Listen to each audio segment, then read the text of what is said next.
Abraha काबा से इतनी नफरत क्यों करता कि 60,000 फौज लेके काबा पर हमला कर दिया?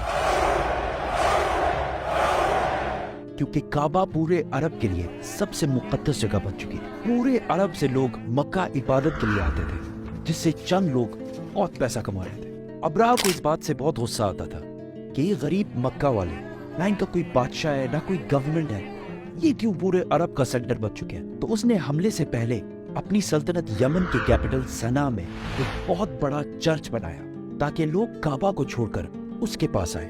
लेकिन ये प्रोजेक्ट पूरी तरह फ्लॉप हो गया, जिसके बाद अब्राहा के पास सिर्फ एक ऑप्शन बचा था, किसी तरह काबा को गिराया जाए। अब्राहा किसी बादशाह के घर में पैदा नहीं हुआ था, बल्कि ये रोमन एम्पायर के एक छोटे से शहर के एक छोटे से बिजनेसमैन का गुलाम था। असल में मसला ये था कि यमन और हबशा की लड़ाई बहुत अरसे से चल रही थी, क्योंकि यमन वाज डोमिनेटेड बाय जूज, यहूदी, और हबशा में सारे क्रिश्चियंस रहते थे। तो क्या होना था? तो पहले यहूदियों ने हमला किया और क्रिश्चियन इलाकों में बहुत तबाही मचाई, जिसकी वजह से सुपर पावर रोमन एम्पायर को बहुत गुस्सा आया। तब भी क्रिश्चियंस ही सुपर पावर थे, तो रोमन एम्पायर ने हबशा में अपने क्रिश्चियन भाइयों की मदद करके यमन में यहूदियों की सल्तनत हमेशा के लिए खत्म कर दी। और इस काम के लिए उन्होंने अपने ही गुलाम को भेजा, जिसका नाम था अब्राहा, जो 1 लाख फौज लेकर गया और यहूदियों की तबाही मचा दी। इस जीत के बाद अब्राहा बहुत ज्यादा स्ट्रांग हो गया और उसने यमन को अपने ही मुल्क हबशा से अलग कर लिया। मतलब एक जनरल ने अपने ही मुल्क से बगावत कर दी। मतलब ऐसा कहाँ पे होता है? हबशा के बादशाह को इस पर बहुत गुस्सा आया और उसने फिर एक फौज भेजी, लेकिन इस बार अब्राहा के खिलाफ। इस नई फौज ने अपने ही जनरल को कत्ल करके अब्राहा के सामने पेश किया और अब्राहा के फौज में शामिल हो गया। इसके बाद अब्राहा पूरे अरब का सबसे ताकतवर बादशाह बन गया और पूरे अरब में उसका इन्फ्लुएंस फैल गया। सिवाय एक चीज के, हर साल पूरे अरब से हजारों लोग मक्का में काबा के तवाफ के लिए जाया करते थे। तो अब्राहा ने सोचा इसमें कौन सी बड़ी बात है, हम भी एक बना देते हैं। तो उसने अपने कैपिटल में एक आलीशान चर्च बनाया, जिसको उसने पूरे दुनिया के हीरे जवाहरात से भर दिया।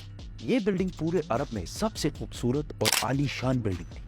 अरबियों ने इससे पहले ऐसी कोई चीज नहीं देखी थी, लेकिन कोई भी इसकी इबादत के लिए नहीं आया और सब उसी पुराने काबा की तरफ जाते रहे। इतना खर्चा और इतना सब कुछ करने के बाद भी जब अब्राहा फेल हुआ, तो उसके पास सिर्फ एक ही ऑप्शन बचा। तो उसने 60,000 लोगों की फौज जमा की और काबा पर हमला कर दिया। अभी तक जितनी स्टोरी हमने बताई है, वो सिर्फ इस्लाम में ही नहीं बल्कि हिस्ट्री में भी लिखी हुई है, जो कि पुराने जमाने के अरबी इंस्क्रिप्शन से उठाई गई है। इन सब में अब्राहा एक बहुत बड़ा बादशाह था, लेकिन उसके मक्का जाने का कोई भी जिक्र नहीं है। लेकिन रीसेंट फाइंडिंग्स में कुछ ऐसी यहूदी इंस्क्रिप्शंस मिली हैं जिसमें क्लियरली लिखा हुआ है कि अब्राहा ने एक जगह पर हमला किया था जिसमें उसे बुरी तरह शिकस्त हुई थी। तो अब बड़े बड़े हिस्टोरियंस भी इसको मक्का पर इसी हमले को करार दे रहे हैं, जिसमें अब्राहा अपने साथ कुछ हाथियों को भी लेकर गया था। अरबियों को पता था कि वो इनका मुकाबला नहीं कर सकते। कुछ कबीलों ने लड़ाई करने की कोशिश की, लेकिन अब्राहा ने उन्हें कहा कि वो कोई खून खराबा नहीं चाहता, वो सिर्फ काबा को गिराना चाहता है ताकि लोग काबा को छोड़कर उसके चर्च में आए।